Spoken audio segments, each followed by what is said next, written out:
Brothers and sisters, Hermanos y hermanas, les damos la bienvenida al devocional del CEI para los jóvenes adultos. Se transmite desde el Centro Marriott de la Universidad Brigham Young en Provo, Utah. Este devocional se está interpretando a muchos idiomas para los jóvenes alrededor del mundo.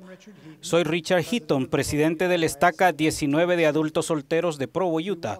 Le damos la bienvenida al Elder Christofferson del Quórum de los 12 Apóstoles y agradecemos que su esposa le esté acompañando. El Elder Christofferson será presentado luego en el programa como el orador de esta tarde. Agradecemos la asistencia de otras autoridades generales y setentas de área, así como miembros de la Mesa Directiva de Educación y oficiales de la Universidad Brigham Young. Nos complace también reconocer en el estrado la presencia de administradores del CEI, así como a presidentes de las estacas de jóvenes adultos solteros y de alumnos casados con sus respectivas esposas el día de hoy.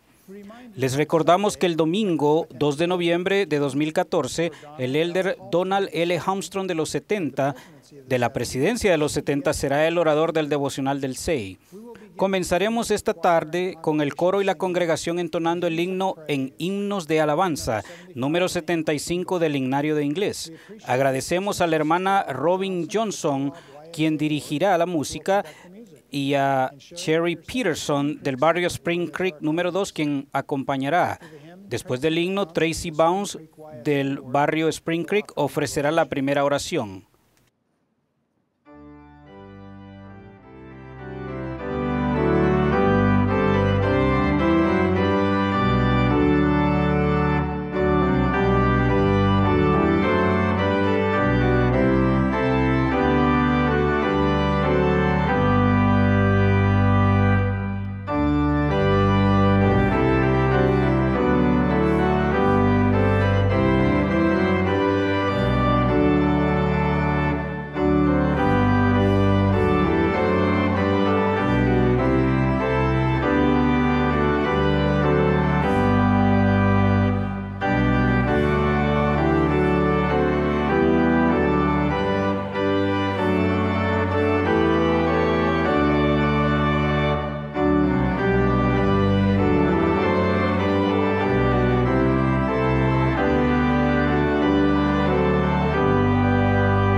Our Father in heaven, Nuestro Padre Celestial, te damos gracias por todas las bendiciones que nos has dado. También te agradecemos, Padre Celestial, el estar aquí en esta charla fogonera en la presencia de tu apóstol, el elder D. Todd Christofferson. Padre Celestial, te pedimos que por favor nos bendigas con corazones abiertos para que podamos sentir tu espíritu esta noche, para que podamos ser llenos de tu presencia al escuchar las palabras del elder Christofferson, las palabras que tú le des para nosotros esta noche. Padre Celestial, humildemente nos inclinamos ante ti, con gratitud humilde por todo lo que nos has dado, por todo lo que haces por nosotros cada día. Te amamos tanto, Padre Celestial, y te agradecemos esta iglesia por el Evangelio de Jesucristo. Y te agradecemos el mandar a tu Hijo Jesucristo, nuestro Redentor, y por su sacrificio en nuestro favor, por su amor y por su ejemplo. Padre Celestial, las palabras no pueden expresar completamente cómo nos sentimos por ti, cuánto te amamos. Te agradecemos, Padre Celestial, tanto por tu providencia divina, por todo lo que haces por nosotros y por tu amor, más que todo, para que lo sigamos sintiendo continuamente todos los días, y ayúdanos a sentir tu amor ahora.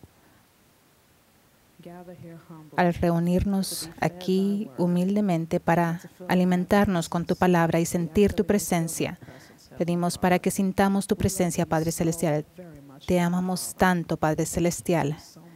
Gracias, muchas gracias por todo lo que has hecho por nosotros cada día. Gracias por darnos a tu Hijo. Y decimos esto con gratitud humilde, Padre Celestial, y cantamos alabanzas ante ti, aún esta noche, en el nombre de tu Hijo Jesucristo, nuestro Salvador y Redentor. Amén.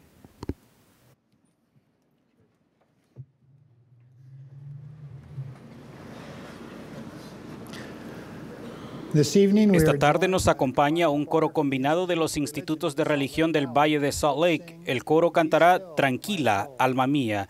Lo dirige el hermano Romler del Instituto de Religión de Salt Lake y le acompaña al piano Sean Merrill y Sarah Arneson al violoncelo. Después del número musical tendremos el placer de escuchar al elder Christofferson. Al terminar el elder Christofferson, el coro cantará Para siempre Dios esté con vos. Lo dirigirá el hermano Romhel y acompañará al órgano el hermano Merrill. La última oración la ofrecerá José Arroyo del barrio de adultos solteros de Provo. Ahora tengo el privilegio de presentarles al orador. El elder D. Todd Christofferson fue llamado al quórum de los 12 apóstoles de la Iglesia de Jesucristo de los Santos de los Últimos Días el 5 de abril de 2008. En ese momento estaba sirviendo en la presidencia de los 70. Durante el tiempo en que sirvió en la presidencia de los 70, el elder Christofferson tuvo responsabilidades de supervisión sobre las áreas de la Iglesia de Norteamérica Oeste, Noroeste y Sudeste de la Iglesia. También sirvió como director ejecutivo del Departamento de Historia Familiar y de la Iglesia. Anteriormente sirvió como presidente del área México Sur, con residencia en la Ciudad de México. Antes de ser llamado a servir como autoridad general, el elder Christofferson trabajó como asesor legal general adjunto para la corporación Nations Bank, ahora Banco de América, en Charlotte, Carolina del Norte. Anteriormente fue vicepresidente y asesor legal general del Banco Commerce Union de Tennessee en Nashville, donde también colaboró activamente en asuntos de la comunidad y con organizaciones interconfesionales. De 1975 a 1980, ejerció la abogacía en Washington, D.C., tras servir como ayudante legal del juez John J. Sirica en los años 1972 al 74. Originario de Pleasant Grove, Utah, se graduó de la escuela secundaria en Nueva Jersey y obtuvo su licenciatura en la Universidad Brigham Young, donde fue receptor de la beca Edwin Hinckley y sirvió como vicepresidente académico del cuerpo estudiantil. Su licenciatura en Derecho la obtuvo en la Universidad Duke. Entre otros llamamientos, ha servido como representante regional, presidente de estaca y obispo. De joven sirvió su misión en Argentina. El elder Christofferson y su esposa Catherine Jacob Christofferson tienen 5 hijos. El coro ahora cantará Tranquila, alma mía.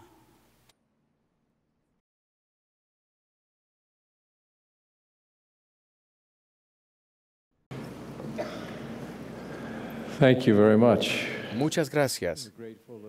Agradecemos al hermano Rodwell y al coro combinado de institutos por esa rendición tan hermosa.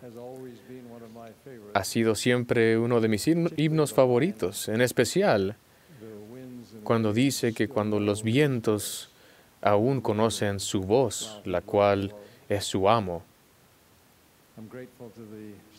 Agradezco a los presidentes de estaca y a sus esposas y otros líderes que nos acompañan hoy, a otros oficiales del sistema de educación de la iglesia y a todos quienes nos acompañan esta noche y demuestran y hacen obvio su apoyo y amor al estar aquí y su interés en ustedes y su bienestar. Cuando Jesús y sus apóstoles estaban en Cesarea de Filipo, Él les hizo esta pregunta: ¿quién decís que soy yo? Pedro, con elocuencia reverente y poder, le dijo: tú eres el Cristo, el Hijo del Dios viviente. Me emociona leer esas palabras, me emociona pronunciarlas. No obstante, poco después de aquel momento sagrado, Jesús habló a los apóstoles sobre su inminente muerte y resurrección, y Pedro lo contradijo. Ello le valió a Pedro una reprimenda de que él no estaba a tono o no entendía lo que es de Dios, sino lo que es de los hombres.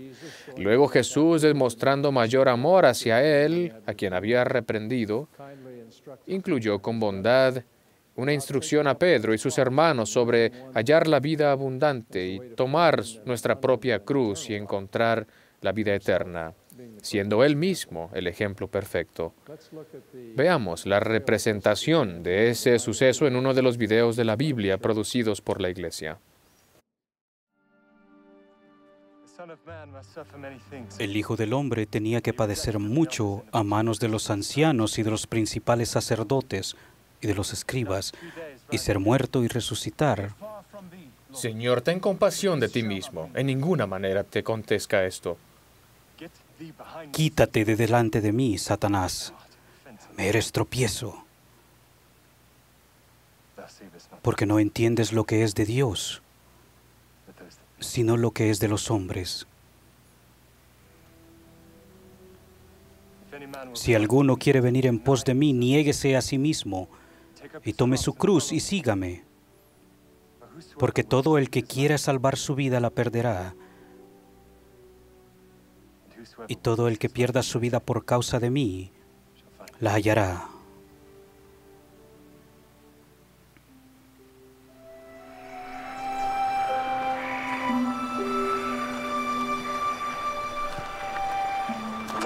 Porque ¿qué aprovechará al hombre si ganara todo el mundo y perdiere su alma? ¿O qué recompensa dará el hombre por su alma? Porque el Hijo del Hombre vendrá en la gloria de su Padre con sus ángeles, y entonces pagará a cada uno conforme a sus obras.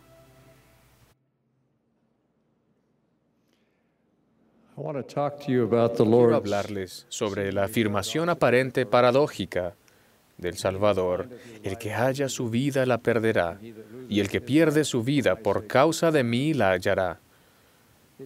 En ella se enseña una doctrina elocuente y trascendental que debemos entender y aplicar. Un profesor ofrece esta reflexión: Así como los cielos son más altos que la tierra, la obra de Dios en tu vida es mayor que la historia que a ti te gustaría que narre tu vida. Su vida es mayor que tus planes, objetivos o temores. Para salvar la vida, tendrás que dejar de lado tu historia y minuto a minuto, día a día, regresarle tu vida a Él. Cuanto más pienso en ello, más me asombra con cuánta constancia entregó Jesús su vida al Padre, con cuánta perfección perdió su vida para hacer la voluntad del Padre, en la vida como en la muerte. Es precisamente lo opuesto a la actitud y el método de Satanás, tan extendidamente adoptados en el mundo egoísta en el que vivimos.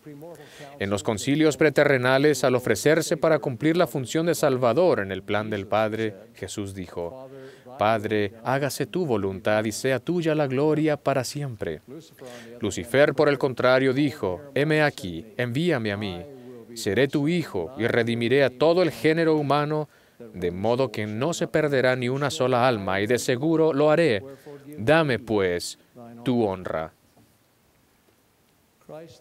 El mandamiento de Cristo de seguirle es rechazar otra vez el modelo satánico y perder nuestra vida en aras de la vida real, de la vida auténtica, de la vida que nos posibilita el reino celestial que Dios desea para cada uno de nosotros. Dicha vida bendecirá a todas las personas con las que entremos en contacto y nos hará santos. Según nuestra limitada visión en una vida que excede la comprensión, ciertamente cosas que ojo no vio, ni oído oyó, ni han subido al corazón del hombre, son las cosas que Dios ha preparado para quienes le aman. Me hubiera encantado tener más detalles de la conversación entre Cristo y sus discípulos. Nos hubiese ayudado a comprender mejor el significado de la práctica de perder la vida por su causa y encontrarla. Comprendí que las palabras del Salvador, antes y después de su afirmación, brindan una valiosa guía. Consideremos 3 de esos comentarios interrelacionados. Primero, las palabras del Señor que dijo antes de decir: quien pierda su vida por mi causa la encontrará. Se encuentra en todos los evangelios. Jesús dijo: si alguno quiere venir en pos de mí, niéguese a sí mismo y tome su cruz y sígame. Lucas añade la palabra día. Tome su cruz cada día. En la traducción de José Smith de Mateo se amplía esa declaración con la definición del Señor de lo que significa tomar la cruz propia. Y ahora, para que el hombre tome su cruz, debe abstenerse de toda impiedad y de todo deseo mundano y guardar mis mandamientos. Esto concuerda con la afirmación de Santiago. La religión pura y sin mácula delante de Dios el Padre es esta: visitar a los huérfanos y a los viudos en sus tribulaciones y guardarse sin mancha del mundo.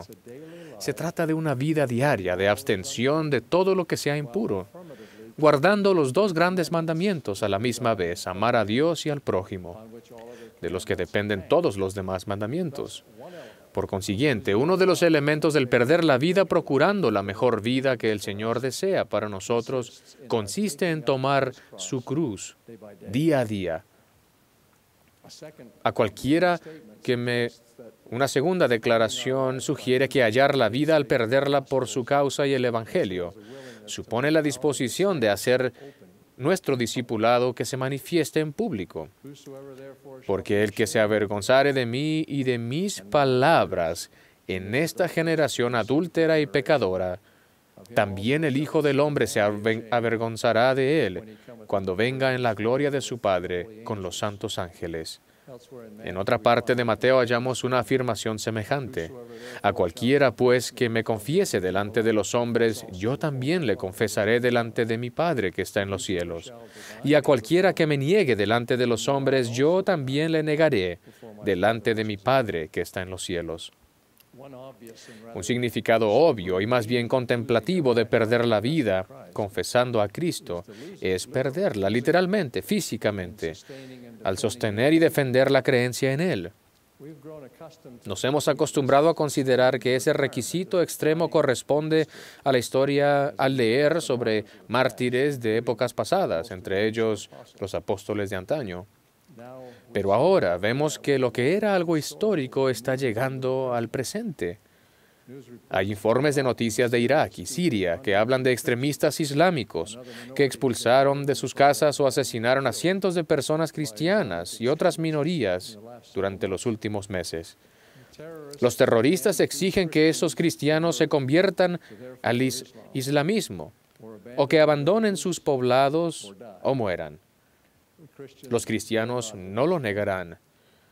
Muchos han huido y algunos han sido asesinados.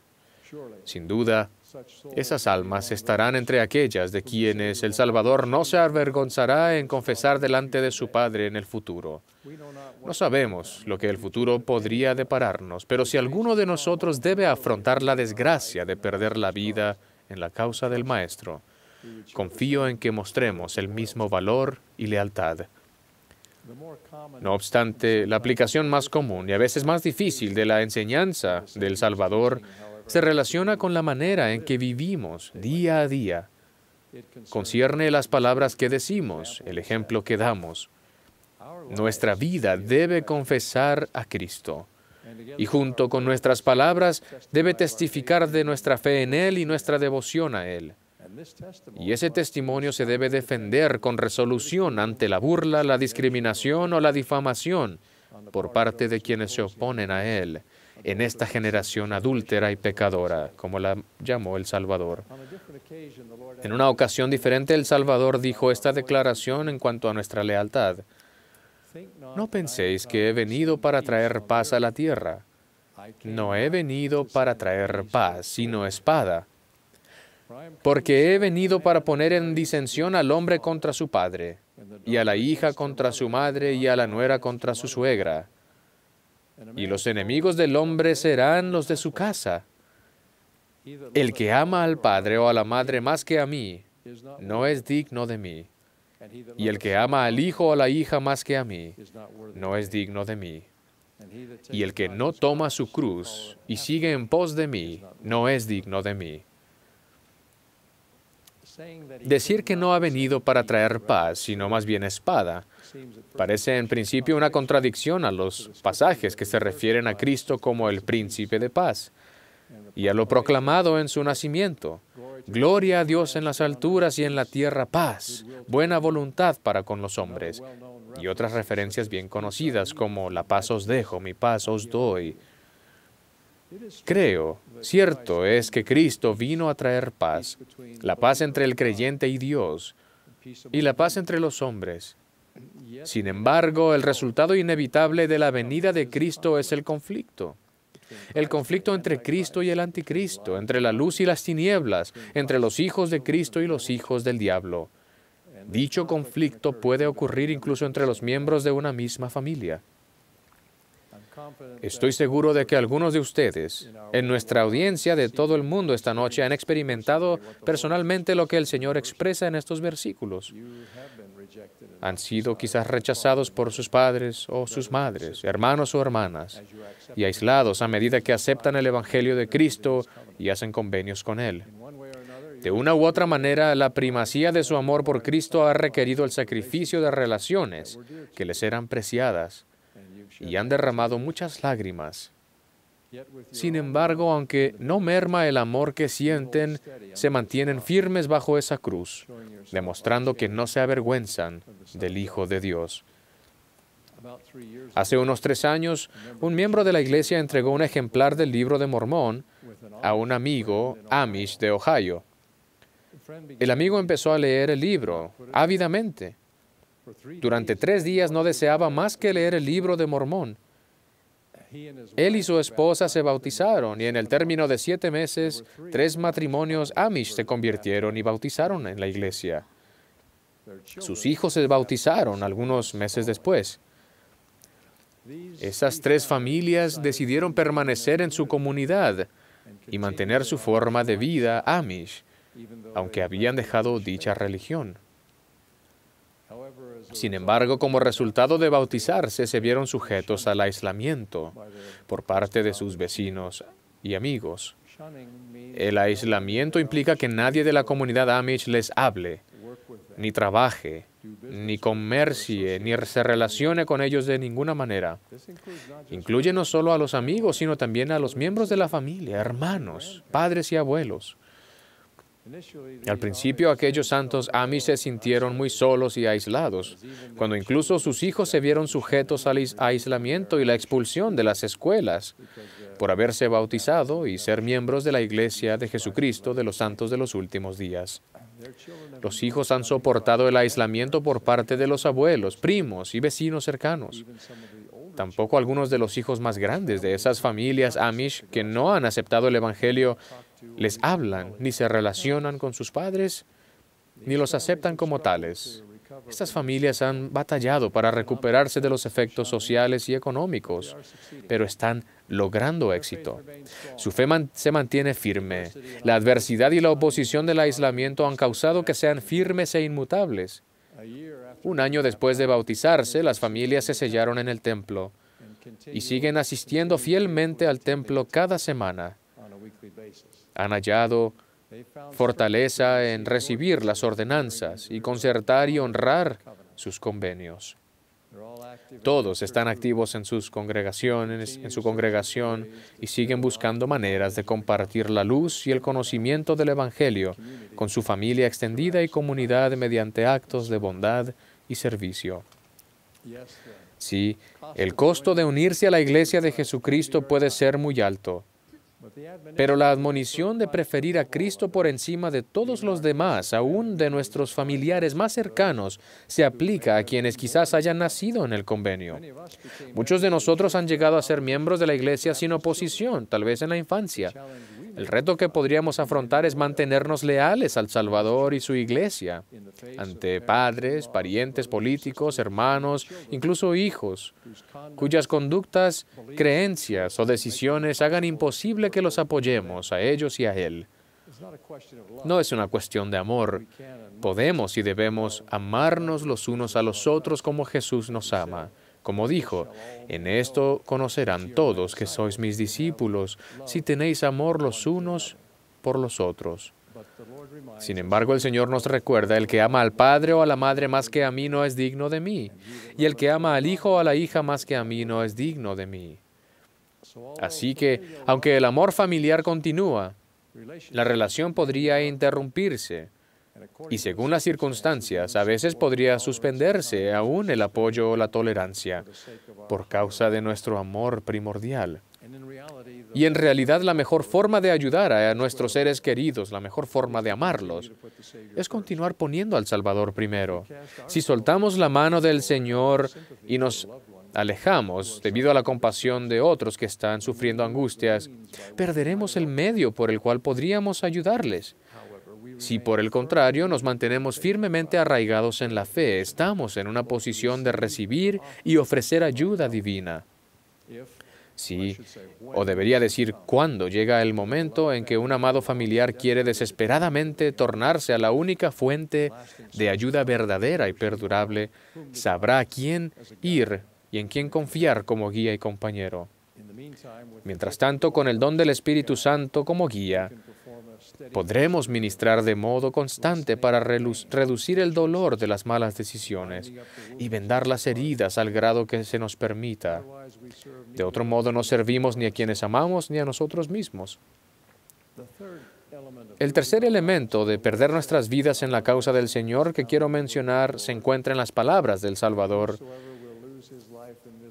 Y todo el que pierda su vida en este mundo por causa de mí la hallará en el mundo venidero. Por tanto, renunciad al mundo y salvad vuestras almas. Porque ¿qué aprovechará al hombre si ganare todo el mundo y perdiere su alma? ¿O qué recompensa dará el hombre por su alma? O como aparece en la traducción de José Smith, dice, pues ¿qué aprovecha al hombre si gana todo el mundo y no recibe a aquel a quien Dios ha ordenado, y pierde su propia alma, y él mismo viene a ser desechado?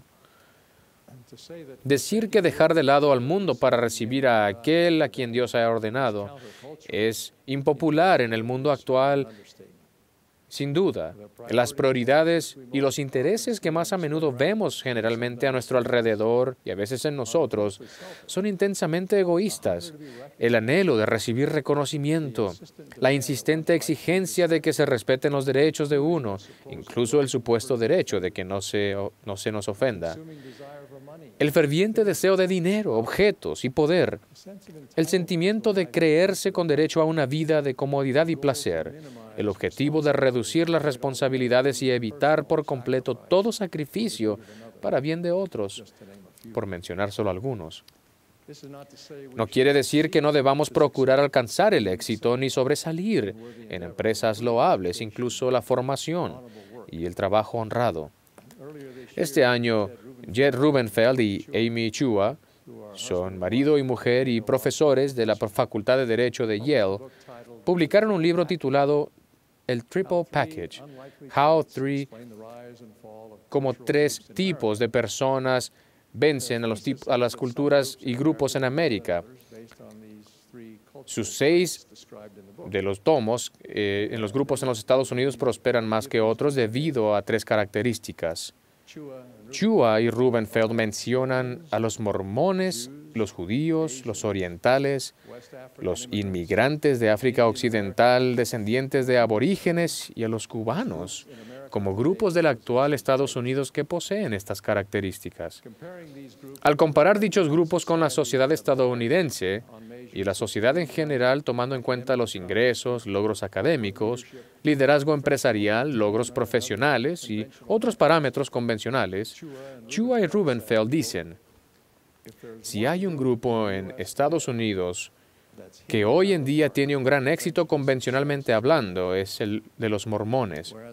Mientras que los protestantes integran alrededor del 51% de la población del país, los 5 o 6 millones de mormones representan 1.7%. Sin embargo, una sorprendente cantidad de ellos integra la lista de los principales líderes empresariales y políticos del país.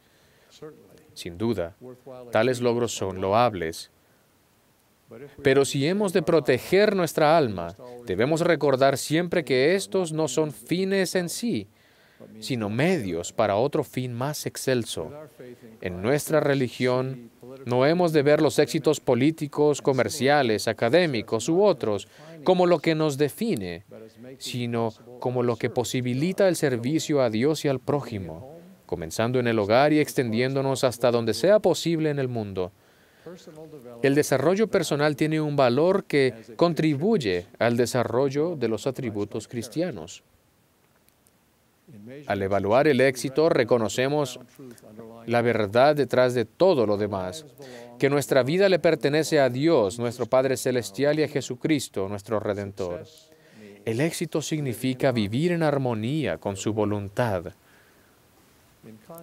El presidente Spencer W. Kimball ofreció una expresión sencilla del camino más excelente que contrasta la vida narcisista.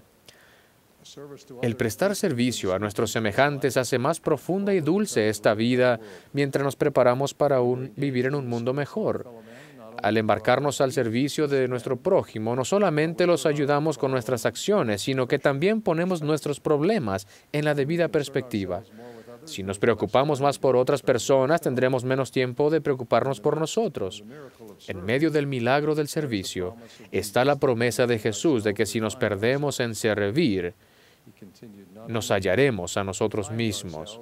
No solo nos hallamos en el sentido de reconocer la guía divina en nuestra vida, sino que cuanto más sirvamos a nuestros semejantes en la forma adecuada, más se ennoblecerá nuestra alma.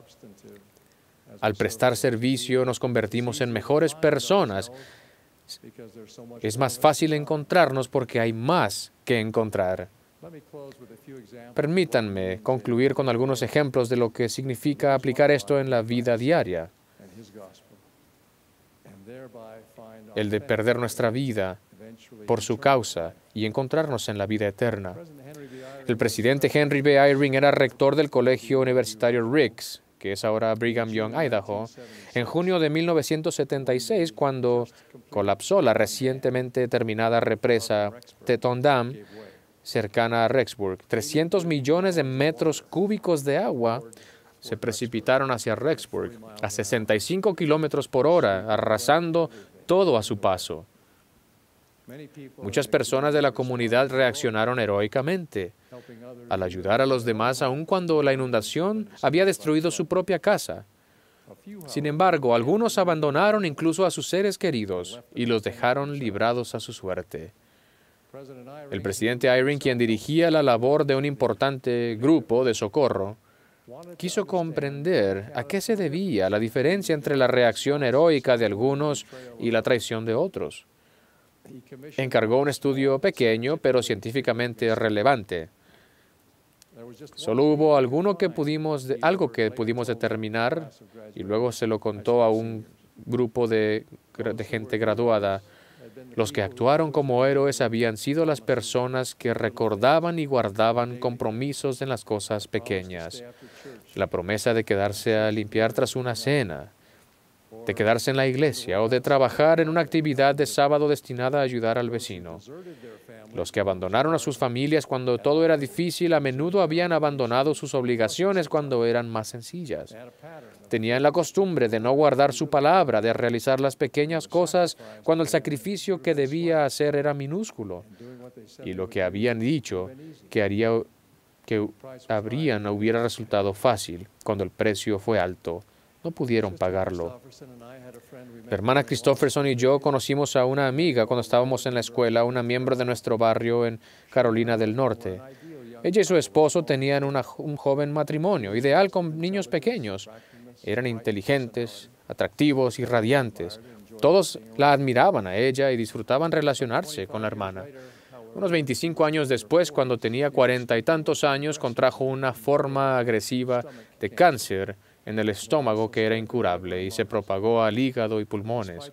A pesar de la conmoción y el pesar, conforme se acercaba rápidamente el final, escribió estas tiernas palabras a sus familiares y amigos, a quienes lamentaba mucho tener que dejar. El plan de Dios es divino y se desenvuelve tal y como Él lo ha trazado. Dado que se me escogió para atravesar esta prueba, sé que debe ser para mi bien y mi máximo gozo. Ya se reciben las bendiciones espirituales y siento que antes del final experimentaré todo lo que necesito a fin de estar preparada para encontrarme con mi Salvador. Su poder está sobre la tierra, no hay errores. Las pruebas son difíciles y pesadas en este momento. Todos parecen padecer su porción. Tórnense al Señor y reciban su ayuda. Acepten lo que les corresponda y se les retirará el dolor y sobrevendrá la paz. Cierta joven adulta decidió servir en una misión de tiempo completo.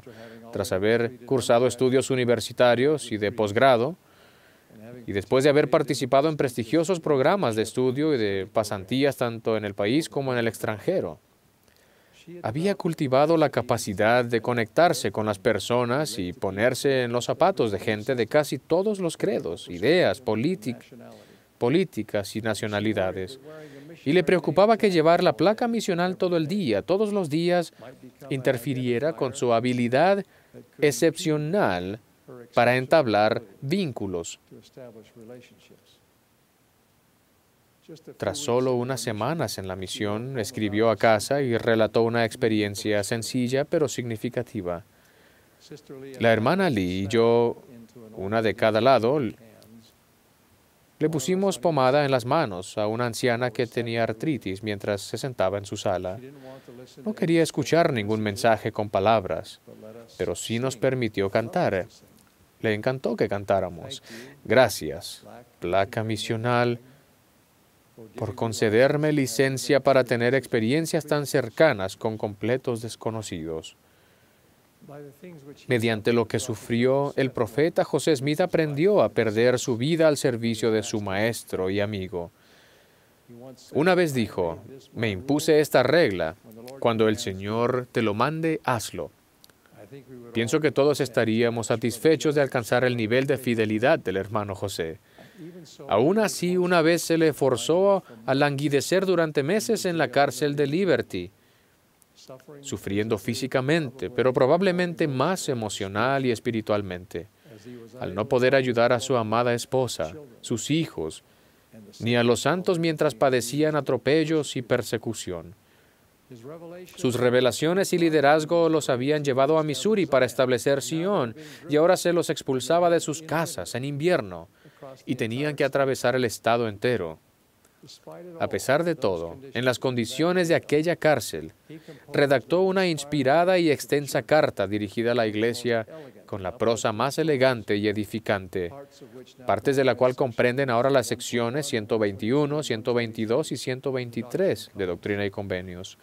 Y concluyen con estas palabras: hagamos con buen ánimo cuanta cosa esté a nuestro alcance, y entonces podremos permanecer tranquilos con la más completa seguridad para ver la salvación de Dios y que se revele su brazo.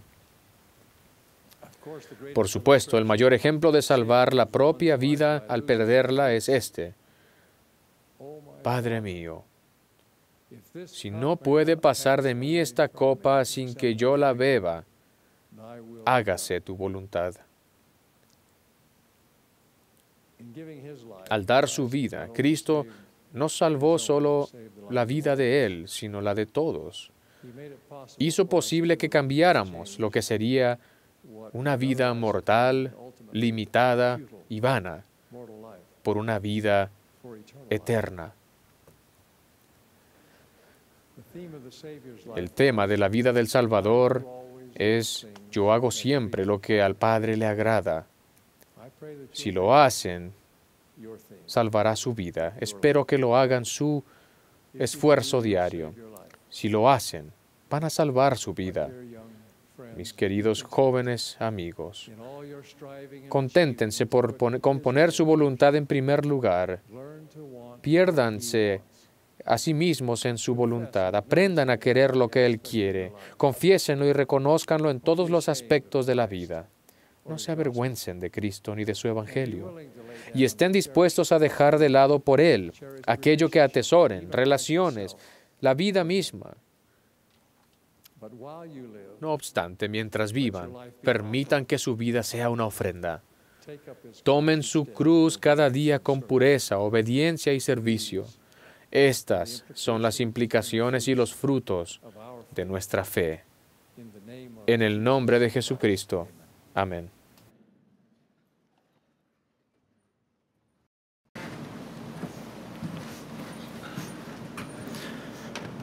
Heavenly Father, thank you for this. Nuestro Padre Celestial, agradecemos esta noche la oportunidad de estar aquí escuchando la voz de tu siervo. Te agradecemos el mensaje que nos compartió y también te pedimos, Padre, que podamos aplicar lo que hemos escuchado en nuestras vidas, de seguirte mejor. Rogamos que al regresar a nuestros hogares podamos hacerlo de manera segura y que podamos mantener el espíritu que hemos sentido aquí y sentirlo durante la semana. Te rogamos esto, Padre, en el nombre de Jesucristo. Amén.